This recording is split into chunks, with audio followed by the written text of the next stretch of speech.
¿Cómo están ustedes? Hoy tenemos una cita regional bastante especial.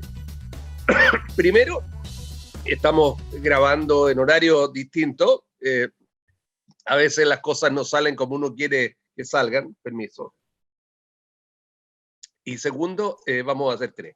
Pero igual antes de partir, quiero mandarle un saludo a la cuarta, a la persona que debería haber estado y que no está, y que se le perdona porque está en sus primeros meses de embarazo.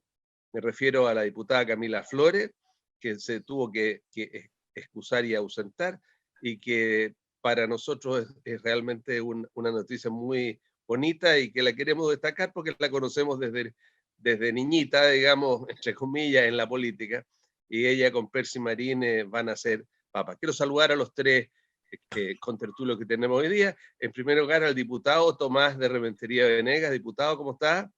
Bien, muchas gracias, Rodrigo. También tuvimos una semana movida y tuve a mi hijo hospitalizado, pero ya afortunadamente hoy día se dio de alta. Y bueno, y aquí en este horario nocturno, porque no nos acompañó la tecnología en la mañana, pues. Así que Sí. feliz de estar acá como todos los viernes que me invitan y estar acá con dos grandes actores de la política regional. Saludamos al consejero regional Manuel Millones. ¿Cómo está, consejero? ¿Cómo está, Rodrigo? Mira, es entretenido este horario, ¿eh? Uno puede estar con un traguito al lado, si lo permite, Claro, señor claro, director. claro. Así que No hay drama. gracias por la invitación, Rodrigo. Y saludamos al abogado Matías Mundaca, que ahora está con cara de alivio, porque así como los volcanes ha tirado su piedra pome, digamos. ¿Cómo está, abogado Mundaca? ¿Qué tal, Rodrigo? ¿Qué tal, estimados amigos? Tomás, Manuel, aquí estamos muy bien después de haber expulsado, digamos, las piedras pome de los riñones. Yo sé que eso es muy doloroso, querido amigo. Tenía un amigo que en paz descanse, que sufrió toda la vida, y un recuerdo para mi querido amigo, ex prorector de Universidad de Concagua, Rubén Allende, que ya está en otra dimensión de la vida, que sufrió, recuerdo haber estado en un viaje en Centroamérica, en Panamá, en que se tuvo que meter al agua, digamos, porque no aguantaba al agua media tibia, digamos, porque es tremendo, tremendo. Bueno, partamos conversando de cosas tremendas.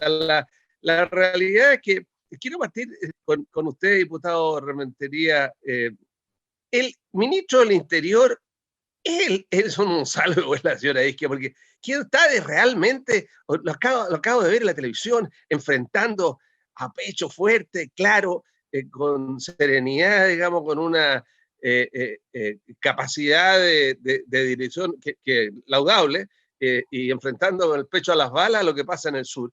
El tema del sur, el tema de la Araucanía y lo que pasa allí en el Ministerio del Interior. Quiero partir con usted, que por lo demás reciencito estuvo ahí nomás conversando, diputado Rementería. Sí, estuve con la ministra Sichel la semana pasada, después se reunió con mi bancada, yo no pude asistir. Y bueno, el subsecretario Monsalve está haciendo el rol que han hecho muchos subsecretarios, de tomar la línea directa del tema de seguridad pública, y se ha dado que hoy día el tema de la seguridad está totalmente descontrolado. Eso no es una novedad, lo admitió el propio subsecretario de Prevención del Delito, Eduardo Vergara, señaló que estábamos en el peor momento probablemente de seguridad.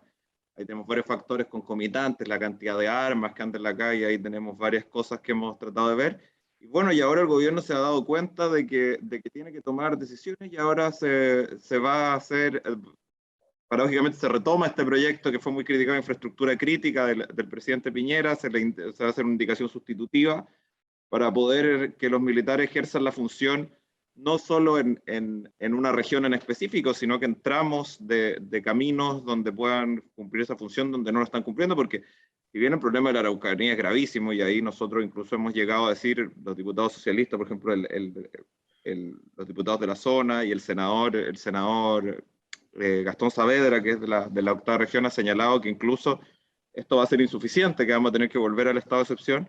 Pero además este proyecto también tiene que ser usado. Yo le he dicho que yo lo usaría más como una norma de carácter general, otorgar el rol a los militares del cuidado de caminos aislados, porque vemos que ese problema está en la macrozona norte, y también lo vemos en la zona central, que desvalijan camiones, camino a la frontera. Y yo le solicité además a la ministra que incluyera algo que es muy simple y que no pueden reclamar de que se pueden producir eventuales violaciones de derechos humanos, que tiene que ver con que el ejército, la Fuerza Aérea y la Marina puedan cooperar con el cuidado, el control de la carga en puertos terrestres, marítimos y aéreos, en el fondo, a acompañar al Servicio Nacional de Aduanas que no da abasto, porque ahí combatimos muchas cosas, combatimos el contrabando, que es digamos, el motor del comercio ilegal, que hoy día vemos que el comercio ilegal ya no es como nosotros veíamos al vendedor ambulante con una bolsita que vendía de pirones y salía corriendo, eso ya no existe, una mafia.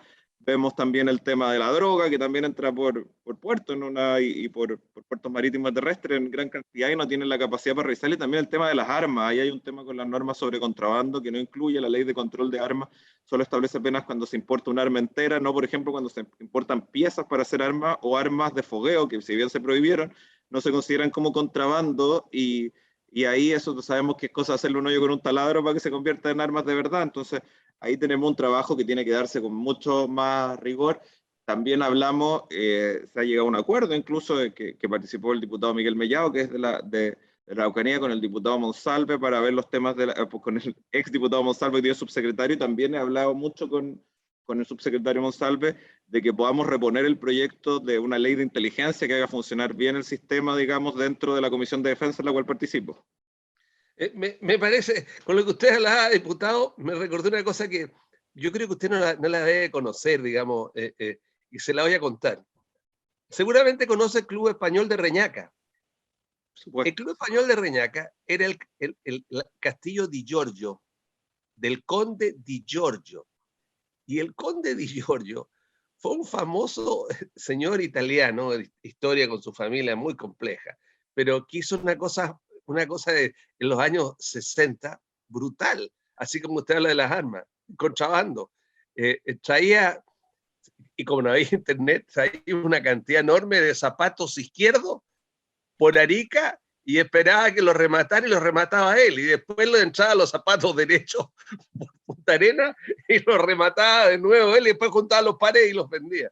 Más o menos como eso, el tema de la aduana siempre ha sido el encuentro de la sabrosura, porque además usted, diputado, está muy recentrado, capaz que la vayan a echar el Partido Socialista con todas las cosas que está diciendo. ¿No es cierto, Manuel Millones? Oye, Rodrigo, mira, yo escucho a Tomás y escucha hoy día al subsecretario y uno dice, ¿qué nos pasó? De lo que estamos hablando, uno quisiera que estamos hablando de El Salvador, de Colombia, ya de lugares que la policía no puede llegar. Escuchábamos hoy día al subsecretario que señalaba por qué no pueden ingresar las policías, porque no tienen carros blindados, ¿ya? Obviamente que les faltó agregar a su inversión, pero ahí podrían ingresar los militares. Y también con una carga ideológica sobre el rol que deben ejercer las Fuerzas Armadas. Y tú, Rodrigo, tienes muy buena relación con las Fuerzas Armadas. Y tú debes saber que ellos no quieren estar ahí, porque lo que ocurre es la falta de apoyo político. Es decir, imagínate que ocurra un enfrentamiento, que va a ocurrir probablemente, y muera un mapuche, ¿ah? Obviamente que van a crucificar a ese soldado o quien sea que intervenga. Parece que importara solamente las vidas de un sector. Entonces, imagínate lo que hubiera ocurrido ayer si en este caso esta reportera, este triste asesinato que aconteció, hubiera sido a manos de un policía. Hubieran estado hoy día quemados todos los cuarteles en Santiago. Entonces estamos hablando de un nivel de violencia y de un acto delincuencial desatado que uno dice, no logra comprender cómo el gobierno va a poder de verdad instalar y recuperar el Estado de Derecho. ¿Ah? Y eso es lo que hoy día estamos viendo. Se perdió el Estado de Derecho en gran parte de la zona sur, gran parte de la zona norte, y uno no logra dimensionar en qué minuto vamos a recuperarlo. Porque aquí estamos hablando fundamentalmente para contener, ¿no? Para asegurar la carga, ¿no? Para asegurar determinados sectores. Contener. Tuviste lo que hoy día se le hará este señor que es un dirigente mapuche, ¿no? Cómo ya va prácticamente a la rebeldía y a armarse, y a constituir estos RT que le llaman, sí, y claramente no le pasa nada. Evidentemente él está tentando con un Estado de Derecho y a él no le pasa nada y no lo detienen, y él está agitando o asusando a grupos más radicalizados para enfrentar al gobierno, al Estado de Chile. Y tú dices, ¿cuándo nos perdimos? Y qué triste ver este espectáculo, Rodrigo, como uno ve como papá, como chileno, como autoridad, en cómo estamos enfrentándonos unos a otros. Abogado Mundaca, usted es penalista. Usted es abogado, el abogado de Rentería es constitucionalista, usted es penalista.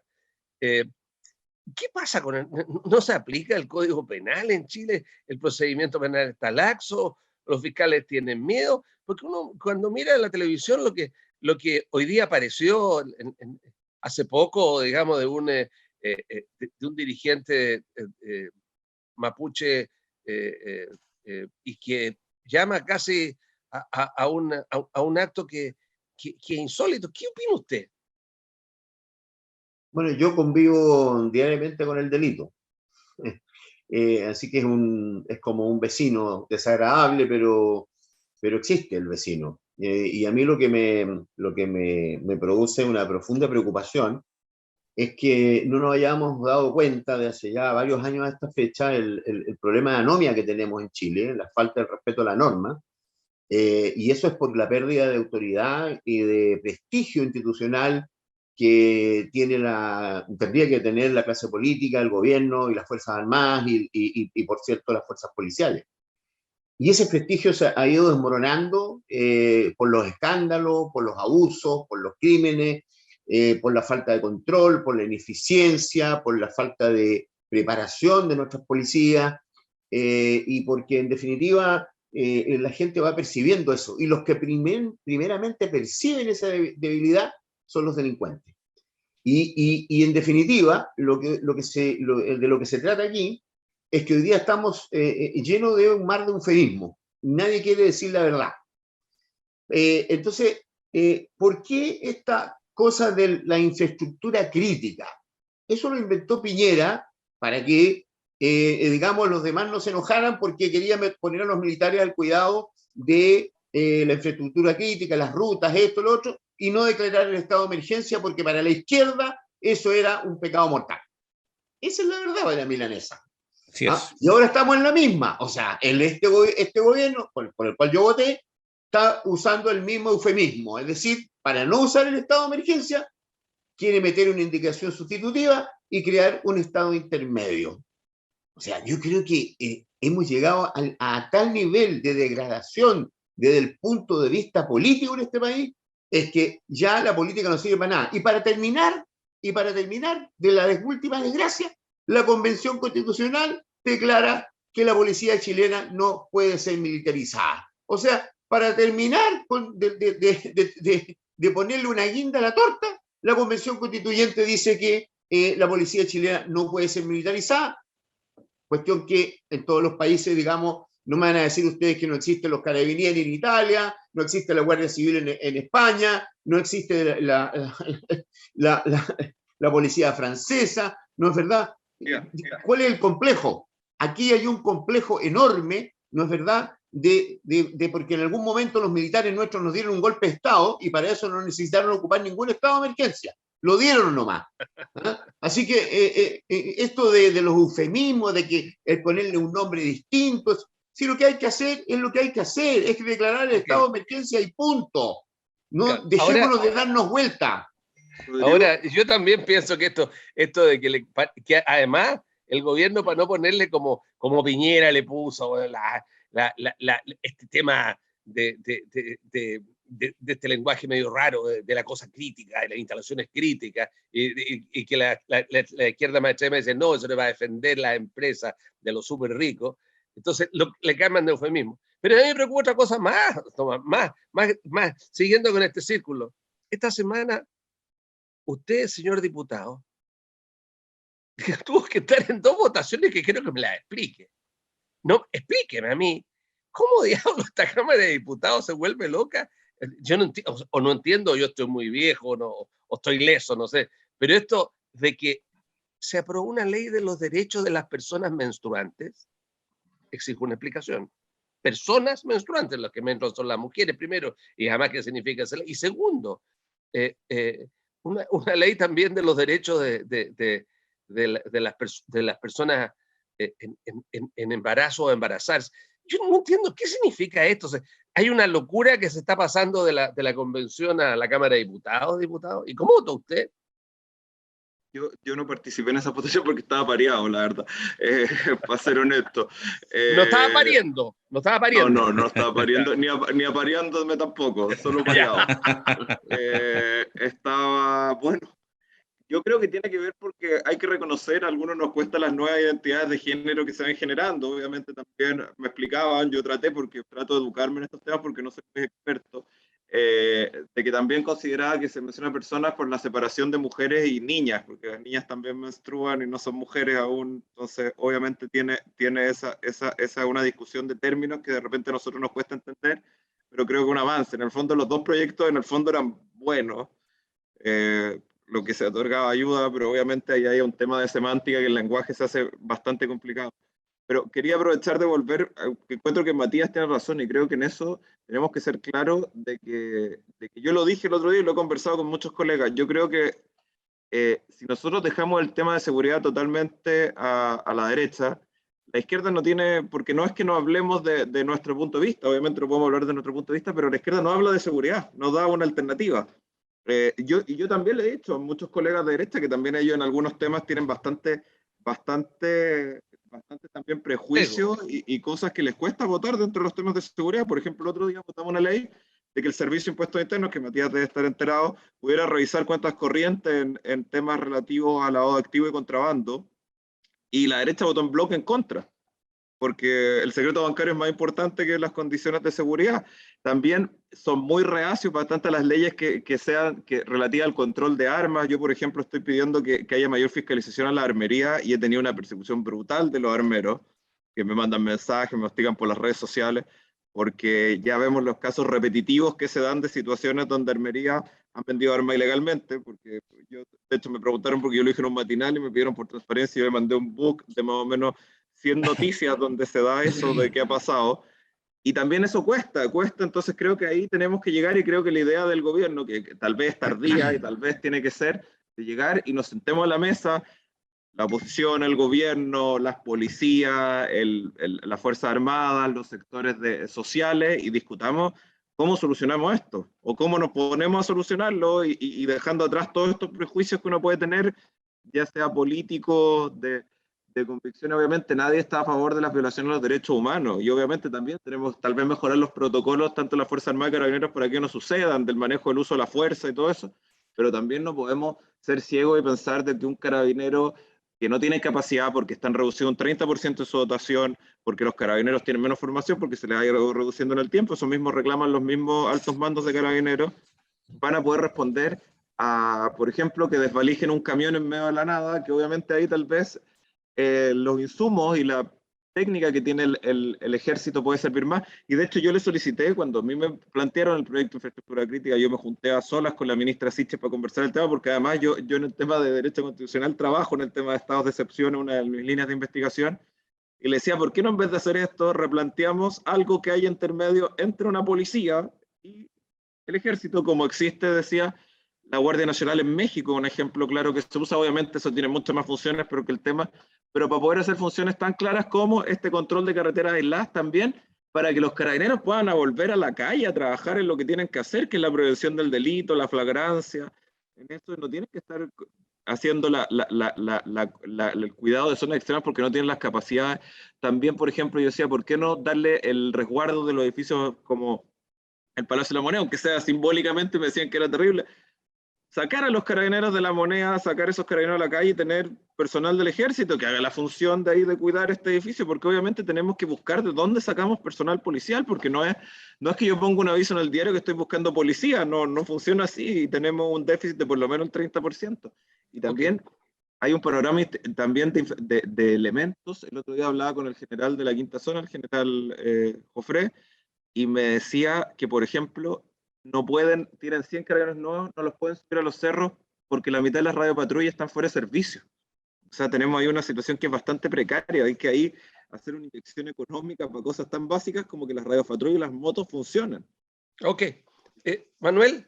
Mira, en esa misma línea, yo creo que como el tema de la seguridad les esquiva a la izquierda, fíjate que el general Jofré ha estado varias veces en el Consejo Regional, nos ha planteado que desde el estallido hubo 200 carros destruidos inmovilizados. Y nos pidieron a nosotros como región, dado que el gobierno de Piñera y no lo han hecho, fondos regionales, ¿ya? Y se ha demorado una enormidad por yo creo que una situación ideológica, el actual Ejecutivo Regional, en revisar esos proyectos para aprobar esos 1.300 millones de pesos para comprar 43 carros y el próximo año otros 43 para reponer esos 200 carros que están destruidos. Porque además, como bien indica Tomás, no tienen los suficientes medios para hacer los patrullajes. Sumado a ello, hay un déficit de 800 carabineros. Y además le agregas, lo que decía muy bien Matías, este acuerdo de la Convención Constitucional para quitarle la jerarquía o quitarle el carácter militar. Y aparte de todas las aprehensiones que están en este debate. Entonces, no es fácil motivar a gente que ingresa a formarse. Rodrigo, una cantidad importante de carabineros se han retirado antes del tiempo, ya hemos tenido un retiro bastante preocupante, entonces tenemos una situación súper compleja. Y más encima, que lo reconoce el mismo subsecretario, mal equipado. Entonces, ¿cómo enfrentamos la labor propia de la seguridad con carabineros? Sin el equipamiento adecuado, estamos hablando de los chalecos que permitan resistir al momento de guerra, no hay carros suficientes y no tenemos personal. En este último escenario, cuando nos manda la ministra 70 carabineros por 30 días, si tú lo sacas los 4 turnos, no son más de 17 carabineros en la calle. Esa es la realidad, por los 4 turnos. Entonces, y se han tenido que sacar de alguna comuna o de varias comunas para poder colaborar con las 4 ciudades que tienen más alto índice de delincuencia. Entonces, uno observa un nivel de preocupación y uno no ve una carta de navegación. Eso es lo que más le preocupa, estas contradicciones. Yo estoy preocupado, estamos preocupados como Consejo Regional, esperamos, le hemos dicho a Carabineros que tenemos la mejor disposición. Pero lo último, por primera vez le hemos tenido que comprar 4 carros blindados a la PDI para ingresar a poblaciones narcos. Por primera vez, el único carro está en Santiago. Y uno observa que a ese nivel hemos llegado a la región, que es muy preocupante. Abogado Mundaca. Bueno, para terminar de completar este cuadro, un constitucionalista como Tomás lo debe saber, la Convención Constitucional eliminó el estado de emergencia. ¿Qué les parece? O sea, le cortó los brazos al Estado para que cuando en caso de conmoción interna, ¿no es verdad?, no haya un Estado que pueda responder, digamos, adecuadamente frente a las alteraciones gravísimas del orden público. Solamente se quedó el estado de catástrofe, el estado de guerra interna y el estado de guerra externa. Se eliminó el estado de emergencia. Y así todos queremos que esta cosa mejore, que haya más policía. Oiga, está absolutamente claro de que en cualquier país del mundo y en nuestra historia, incluyendo la manía constitución de Pinochet, siempre hubo especialistas en derecho. Y aquí son pocos, y son muchos los que están escribiendo en esta cuestión. Entonces, ¿qué quiere esperar usted? No, si yo no digo, digamos, no digo que no sea esperable. Es esperable que en una convención constituyente donde hay una mayoría de la izquierda más radical, haya sucedido lo que sucedió. Constitucional, no constituyente, no es asamblea constituyente, convención constitucional. Bueno, como quiere que le ponga a usted, lo cierto es que se ha cometido también ahí un error craso en privar al Estado de un instrumento tan importante como el estado de emergencia. Entonces, nos seguimos quejando de que los narcos, de que los mapuches, de que los terroristas y de lo que demás, y resulta que, para terminarla, tenemos ahora una constitución coja, sin estado de emergencia, ¿no es verdad?, que permita al gobierno de cualquier color que sea, controlar el orden público. Entonces, aquí esto nos va a costar bastante. Nos va a costar tiempo, nos va a costar vidas y va a costar dinero. Dinero que no sabemos de dónde va a salir. Porque al parecer aquí es más importante comprar tierras para la CONADI, ¿no es verdad?, que invertir recursos en seguridad pública. La gente nos va a pasar la cuenta. La gente en las poblaciones no quiere más delincuencia. La gente está hasta aquí con la irrupción, ¿no es cierto?, del crimen organizado a todo nivel. En los barrios, ¿no es cierto?, ya no hay barrios seguros. Todo está siendo ocupado por la delincuencia, porque la delincuencia sabe que el Estado está flaco y está a punto de caerse de espalda. Abogado Mundaca, abogado, diputado de Rementería, consejero Millones. Tenemos que parar aquí, tenemos que ir a una pausa. Usted está viéndonos en Cita Regional, en Quinta Visión, la pausa es breve. Estamos con el consejero Millones, el diputado de Rementería y el abogado Mundaca. Ya volvemos.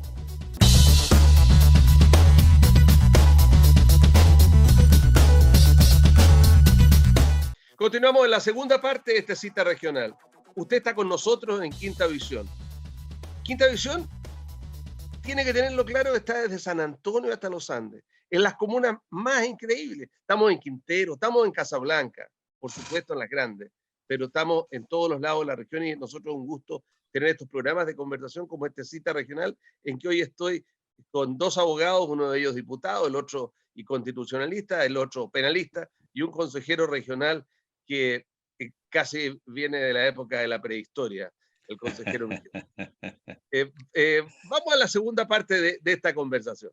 Estamos hablando de la delincuencia, de lo que está pasando hoy día en Chile. Pero quiero entrar yo en otro tema que indudablemente tiene que ver con esto, el tema económico, el tema de la consecuencia de lo que está pasando y la relación del tema de la delincuencia, lo que va a ser la convención, el nuevo gobierno, el tema económico, las medidas, el concepto, por ejemplo, la descoordinación que aparentemente existe entre lo que se hace y no se hace, entre lo que dice la ministra de Relaciones, el subsecretario de Relaciones Exteriores, y lo que sabe o no sabe el ministro de Hacienda, como por ejemplo que el subsecretario de Relaciones Exteriores haya dicho que van a hacerse un llamado a la gente para que opine, digamos, sobre la vigencia o no vigencia de los tratados internacionales. Quiero partir por esto, diputado Rementería. Bueno, yo hablé con la ministra ese mismo día, digamos, cuando salió esta declaración del subsecretario Maave, y me dijo que obviamente no era la posición, que el gobierno continúa con la misma política comercial, que ya es una política de Estado, y señaló que obviamente se va a abrir un proceso sobre los nuevos tratados, no con los tratados ya... Para ahí. Pero explíquenos a la gente. ¿Pero qué le pasó? ¿Se volvió loco el subsecretario? ¿Tenía una agenda propia? Yo creo que yo no quiero juzgar al subsecretario, yo creo que él tuvo un error comunicacional en cómo señaló algo que se iba a hacer, y lo trató, o tal vez se dio un gustito, no tengo la seguridad de por qué lo hizo, y de hecho fue desautorizado por la ministra públicamente, diciendo que esto es una consulta que se hizo para el TLC con Estados Unidos, se hizo para el acuerdo marco con la Unión Europea, se hizo para el TLC con China, se hicieron consultas públicas, que ahora se van a abrir a la posibilidad de que esta nueva herramienta de Internet que puedan opinar personas, pero también organizaciones, sindicales, gremiales de empresarios.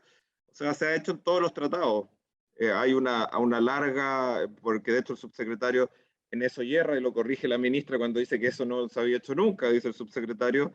Juan Gabriel Valdés, el actual embajador en Estados Unidos, manda un documento que señala que es del año 2001, que señala todo el trabajo que se hizo de comunicación del Tratado de Libre Comercio con Estados Unidos.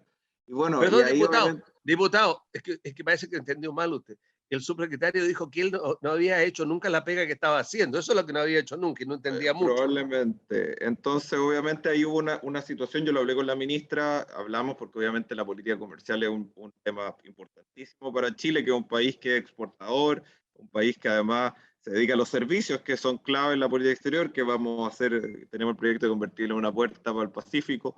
Entonces, obviamente, eso fue una muy mala jugada que hizo el subsecretario. Menos mal que la ministra lo arregló y lo señaló. El subsecretario después tuvo que nos llamó uno por uno a los miembros de la Comisión de Relaciones Exteriores tratando de explicarnos la situación.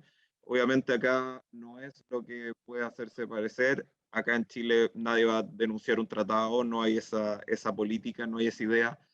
Y obviamente también mala la desinteligencia de que no hubiera sido consultado también el Ministerio de Hacienda. Eso es, obviamente el Ministerio de Hacienda y el de Economía deberían haber sido consultados porque obviamente hay una relación directa entre la política de tratados con la política económica.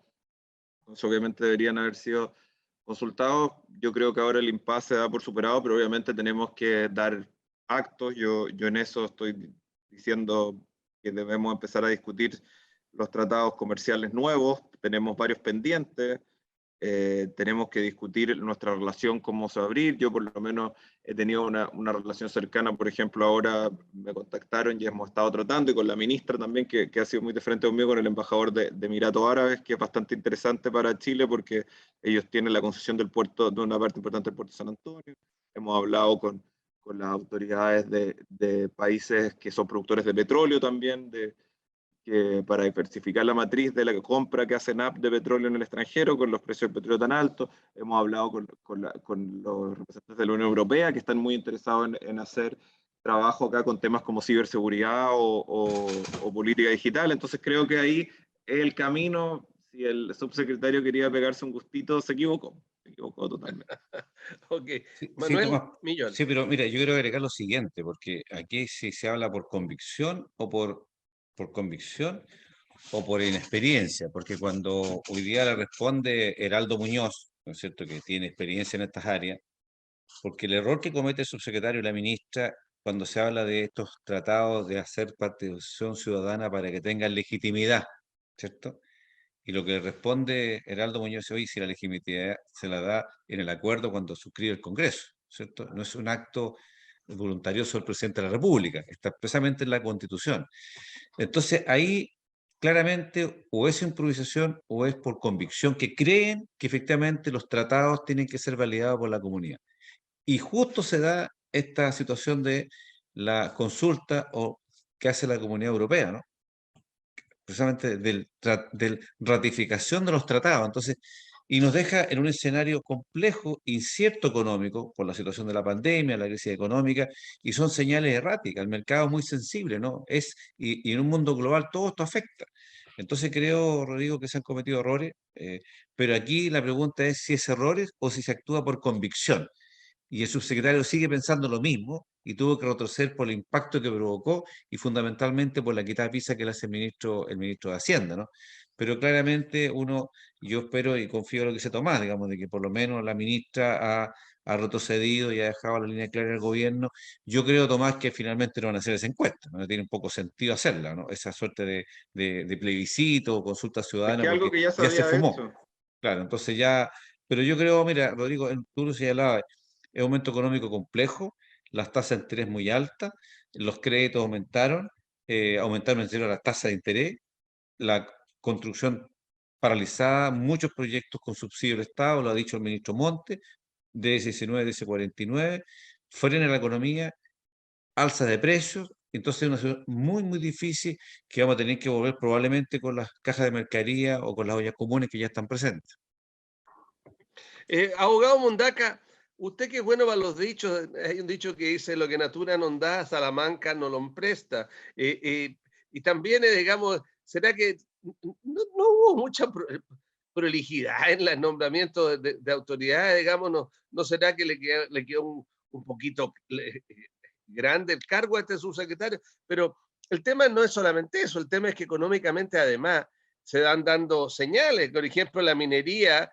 Nosotros estamos grabando viernes en la noche, digamos, y resulta de que en el día de hoy salieron las cifras de que dice que la minería ha dejado de invertir una cierta cantidad y una baja en la inversión, pese a que ha aumentado, digamos, todo lo que es el concepto del cobre y que además, desde el punto de vista de la competencia del cobre, digamos, deberíamos estar en una posición mejor para seguir aumentando la inversión. Entonces, estas cosas son derivadas naturalmente de lo que pasa. ¿Cuál es su visión, abogado?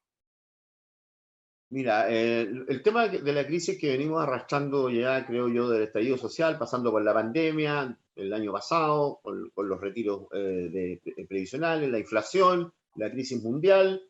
Claro, yo también acabo de ver la noticia de que a pesar de que el precio del cobre está subiendo a niveles, digamos, interesantes para Chile, lo cierto es que no hay inversión en el sector de minero, y eso es básicamente por una cuestión de carácter político, si no es económico, es político.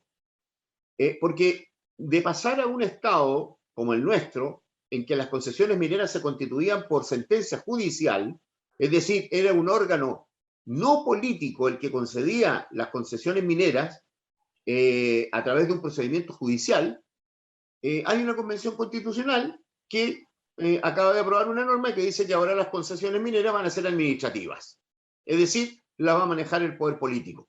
Y eso, por cierto, va a disminuir nuestra competitividad frente a otros estados en que sí se otorgan mayores capacidades o seguridades jurídicas para las concesiones mineras. Y este es un país que está lleno de minas de minerales me refiero, por esa sonrisa que le estoy viendo a don Rodrigo. Pero es así, pues.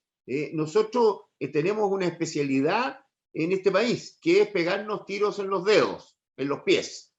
Y efectivamente, la situación que nos ha puesto, digamos, la Convención Constitucional en orden a rebajar la calidad de la seguridad de la inversión en la minería es cierta. Y eso va a producir efectivamente una falta de competitividad frente al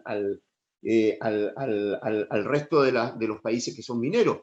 Esto no quiere decir que no haya que regular la minería en términos de que sean mejores los royalties, que respeten las normas, no es verdad, digamos, normas ambientales, no, yo estoy de acuerdo que se haya aprobado el acuerdo de Escazú, no es verdad, que se regule el tema, pero la seguridad jurídica que da una sentencia judicial a cualquier inversionista extranjero respecto a la minería es insuperable.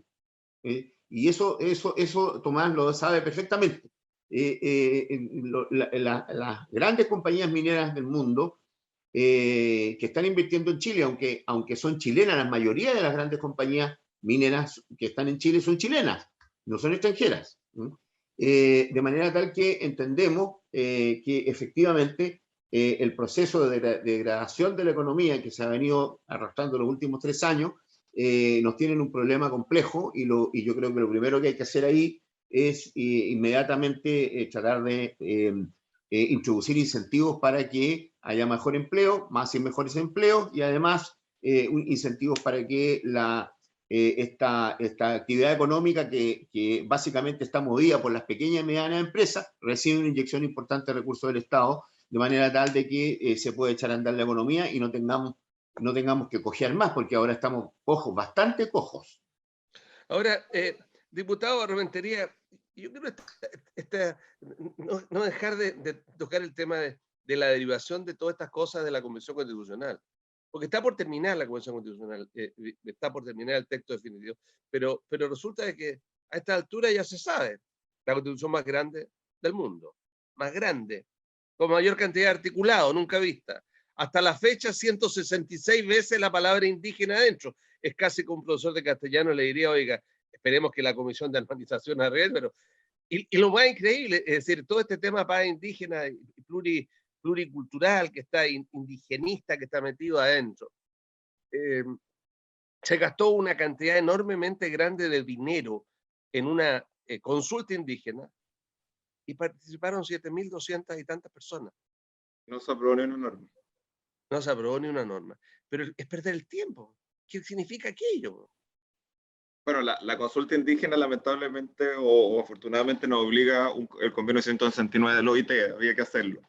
Y se tiene que hacer en varias situaciones. Yo quiero esperar a tener el texto final ya pasado por la Comisión de Armonización. Hasta ahora hay cosas que me gustan, cosas que no me gustan tanto. Creo que en caso de ganar el apruebo y el rechazo, si cualquiera de las dos opciones que gane, vamos a tener que tener un pacto político para distintas cosas, porque si gana la prueba vamos a tener que arreglar varias cosas de la Constitución y además hacer todas las leyes que van a poner que esto funcione de alguna forma. Espero también que la Comisión de Armonización baje los artículos, se fusionen. Eso ha pasado mucho, porque es significativo que el otro día contaba, tiene la misma cantidad más o menos de caracteres que la Constitución actual, pero muchos más artículos. Entonces yo creo que hay un problema de logística, como de la técnica de hacer las cosas. Tengo confianza en la Comisión de Armonización porque quedó de coordinadora 2 colegas que son bastante eficientes, que son Roberto Celedón y la Tami Pustilnik, que son de personas más sopesadas que yo creo que pueden hacer un trabajo bastante bueno en eso. Pero creo que al final se tiene que llegar a eso, a decir el gran acuerdo nacional de que vamos a tener que, en cualquiera de los dos casos, ponernos de acuerdo, porque la misma derecha ha admitido que la Constitución del 80 está muerta, que si gana el rechazo no se vuelve a eso. Veamos cómo lo vamos a solucionar, y si gana el apruebo, todos sabemos que que ni un texto es perfecto y tiene varios bemoles que vamos a tener que solucionar. Entonces, Diputado. y además, mucho que se lo deja la ley, entonces espero que lleguemos a acuerdos para poder aplicar cosas que, por ejemplo, a mí también me causan ruido. Por ejemplo, me voy a preocupar mucho de que cuando nos toque hacer la ley que defina cómo va a funcionar estos sistemas de justicia indígenas que existen en varios países, espero que sea más cercano a lo que existe en países como Nueva Zelanda, Canadá o Estados Unidos, a lo que existe en Bolivia o en Ecuador. Diputado, pero usted tiene que entender que su abuelo y su papá fueron gente que se ganó la vida con una radio, que tuvo una radio. Y el tema, por ejemplo, del espectro radioeléctrico en lo que viene ahora el tipo de concesiones es una cosa, por decirlo menos, No, pero ridícula. la norma más complicada sobre el tema, porque estuve conversando con la presidenta regional de la ARCHI, se rechazó la norma que ellos estaban más bien preocupados, que era la norma que establecía que en el fondo buscaba atacar a los grandes conglomerados, que es algo que no me parece que debería estar en una constitución, pero que al final afectaba a todo, y las normas del espectro radioeléctrico no quedaron, solo la que lo declara como bien nacional de uso público, que eso es algo que existe hoy día, que el espectro radioeléctrico es un bien nacional de uso público. Ok. Usted, consejero Millones, con el tiempo que lleva y todo, como ha navegado con tantas vueltas, digamos, y que además entiendo que en el Consejo Regional hay como un ala amarilla, digamos, que están diferentes Así es. Hemos consejeros constituido de un grupo que diferentes... se llama Amarillo por Chile, donde hay colegas de la ADC, hay colegas del PPD, colegas de Renovación Nacional y colegas de la UDI. Okay. Transversalmente estamos puestos porque creemos Yo le quiero... efectivamente en lo que a nosotros nos compete, Rodrigo. Ahora, el concepto es Yo creí que eran que... los jinetes se llamaban. No, Aparte tenemos otra los que son los célula. jinetes del apocalipsis. Pero yo quiero decirle y plantearle un tema muy yo soy suspicaz en esto. Yo creo que aquí la Convención Constitucional va a abrir una puerta que no se ha dado ni siquiera cuenta. ¿Sabe cuál es? Que si ¿Cuál? se aprueba la rebaja de los quórum, aquí el Parlamento, la derecha con la izquierda unida jamás serán vencidas, digamos, y con la derecha con la antigua concertación pueden hacer los cambios constitucionales, digamos, que pueden haber con los nuevos quórum. Es un tema No, claro, sabroso mira, que puede venir ahora. y yo también es importante señalar lo siguiente, por las expectativas que pueda generar una prueba con todos estos 400 artículos, ¿no? Cuando hubo en la constitución actual, ¿cierto? La de Lagos, no la Pinochet, la de Lagos, establece el derecho a vivir un medio ambiente libre de contaminación, ¿correcto? Y cuando ocurrió el episodio en Quintero Puchuncaví, se presentaron recursos y la Corte Suprema hizo un fallo contundente, único, ¿ya? Y estableció obligaciones. Y una de las obligaciones es cambiar el uso del suelo. Estamos hablando que se conculcó un derecho, había una contaminación, la Corte accedió y se falla a favor. Llevamos 4 años en que el Ministerio de Vivienda tiene que hacer un cambio de uso del suelo para responder a ese pronunciamiento de la Corte, pero después tiene que pasar al Consejo Regional para que falle, si está de acuerdo o no está de acuerdo. Y la pregunta es, ¿qué pasa si el Consejo dice que no al cambio de uso del suelo?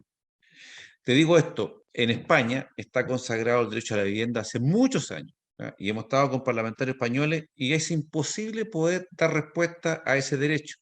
Cuando se consagra acá el tema de la salud pública, sabemos, Tomás, Rodrigo y Matías, lo que pasa. Todos los gobiernos del presidente Erwin en la fecha han metido mucha plata a la salud pública y es un desastre. Lista de espera 5 años para tener intervención quirúrgica en distintas patologías. No tenemos médicos.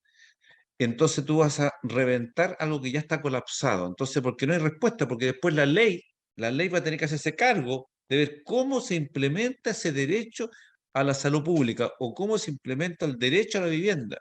Y ahí vamos a terminar una tremenda frustración. Entonces, yo espero que, porque como tú bien dices, teniendo quórum menores, uno puede tratar de mitigar o minimizar lo que ha quedado en la Constitución teniendo buenas leyes. Espero y confío que eso no pase, y yo comparto con Tomás un pacto de gobernabilidad por si se aprueba o por si se rechaza para respaldar al presidente en las leyes que vengan o buscar una tercera vía para dar respuesta a este proceso. Abogado Mundaca. Bueno, esto de los pactos de gobernabilidad a mí en verdad ya me superó completamente, porque se eligió un gobierno con una amplia mayoría, pero resulta ser que, como siempre pasa, hay una completa asimetría entre lo que vota la gente para presidente de la República y lo que vota la gente para los parlamentarios. Y como tenemos un sistema que no tiende a arreglar esta asimetría, sino que, al contrario, agudizarla, ¿no es cierto?, tenemos un problema grave, porque cualquier proyecto de ley que tiene que pasar por el Congreso necesariamente y que es de iniciativa del Ejecutivo, termina, como han terminado algunos ya, digamos, en las pocas semanas de gobierno que tiene el presidente Boric, en cero. Entonces, esto del pacto de gobernabilidad, en verdad, a mí me suena un poco una especie de eufemismo para explicar que nos hemos dado cuenta que tampoco funciona. Tampoco funciona el gobierno, no funciona el Parlamento, no funciona el sistema. El sistema no funciona. Y eso hay que tomarlo en cuenta. De manera que la convención no hizo nada. Vamos. ¿Qué hizo la convención? Le dio más poder al presidente de la República y más encima lo hizo reelegible. Y eliminó el Senado, digamos, quitándole contrapeso. Entonces, no hay verdaderamente aquí, en este país, una solución para este problema que tenemos, este incordio que tenemos, ¿no es verdad?, frente al problema de gobernabilidad. Si esto debiera haberse solucionado, si nosotros queríamos hacer una cosa que pudiera permitirse solucionar el problema que hay en la asimetría entre un presidente y el parlamento que se elige, terminar con una sola cámara, un parlamento unicameral, un presidente y un primer ministro. Y no empezar con estos eufemismos de que en realidad este es un presidencialismo asimétrico, atenuado, que es la palabra de moda. Eufemismos, típico chileno. Esto es típico chileno. Si lo que pasa en la Convención Constitucional representa exactamente lo que somos los chilenos, incluyendo el estado mental en que se encuentran algunos. Entonces, si no nos ponemos de acuerdo, en definitiva, en lo que va a pasar después del 4 de septiembre, en la noche, cuando se cuenten todos los votos, y resulta que se gana el apruebo o gana el rechazo, hay que tener un plan B. Hay que tener un plan B. Entonces yo le pido, por favor, a mis amigos parlamentarios y a la gente que está en el gobierno, que se pongan a conversar, aunque sea reservadamente en algún café, sobre el plan B, pues. Okay. ¿Qué va a pasar si gana el rechazo? Porque aquí no se va a caer Chile, ni van a salir las hordas de la primera fila, ¿no es cierto?, la primera línea a quemar Chile, eso no va a pasar. Pero objetivamente hay que tener un plan B frente a una situación que puede ser una cuestión, un problema institucional grave. Entonces, tengo la impresión de que como el destino del gobierno de Boric está vinculado íntimamente al resultado de la convención y del plebiscito constitucional, hay que preparar un plan B. Muchas gracias, abogado Mundaca, diputado de Rementería, consejero Millones. Para mí ha sido un gusto esta cita regional tan especial, grabándolo de noche. Interesante. A lo mejor valdría la pena hacer un programa nocturno, parece que se pone más sabrosa la conversación. Su intervención final, minuto o algo más, Tomás de Rementería, Manuel Millones, abogado Mundaca. Diputado de Rementería. Bueno, yo quería quedarme con cosas positivas que pasaron hoy día en la convención. La última forma de sistema político que fue aprobado deja un sistema político, yo creo que es bastante razonable, con el que me habría gustado, como dice Matías, más meter un poco de parlamentarismo al tema, pero parece que ahí no fueron tan revolucionarios, fueron revolucionarios, parece que en cambiar nombres, pero no en cambiar estructuras de poder en la político, pero sí por lo menos se deja la Cámara de las Regiones, prácticamente queda como el Senado actual, prácticamente le cambiaron el nombre y le da cierto un poco de balance al tema como era originalmente, y también destacar las normas sobre la Contraloría, que el Contralor las destacó que quedaron bastante buenas, y que se alejó la idea de crear un consejo Contralor, que me parecía una tontera, y que se ratificó la autonomía del Banco Central hoy día, a pesar de que hay algunas fake news dando vuelta de que en el fondo se amplió porque se pone lo que está en la Ley Orgánica Constitucional, se aceptan todas las ideas que expuso Rosana Costa en la convención. Muchas gracias. Muchas gracias. Manuel. Mira, yo no puedo terminar la sesión o la jornada sin mencionar el desastre que tenemos en el transporte público, este episodio que nos sucedió con la renuncia solicitada por el gobierno al CRM Enrique Binet. Un triste espectáculo, pero el gobierno comete un error, se lo dije a la delegada presidencial. Este no es un problema de este gobierno, es un problema estructural que se arrastra, que nadie ha querido meter mano y de verdad dar aire a esta definición de transporte público, que tiene un subsidio del Estado. Cada mes se le pagan a 2.200 buses un subsidio para tener una prestación y una frecuencia.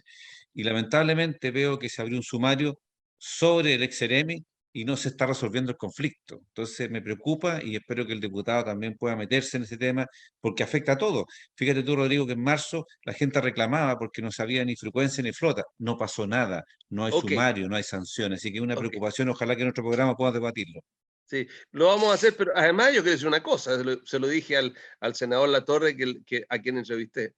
Aquí lo que hay que ocuparse es que no ha habido licitación del transporte del paraíso. Así es. El gobierno anterior, y el anterior, y todavía no se licita. Entonces, estamos hablando de un problema en que el gobierno no se hace cargo. ¿Su intervención final, abogado Mondaca? Sí, bueno, estoy olfateando que el pan está a punto de salir del horno.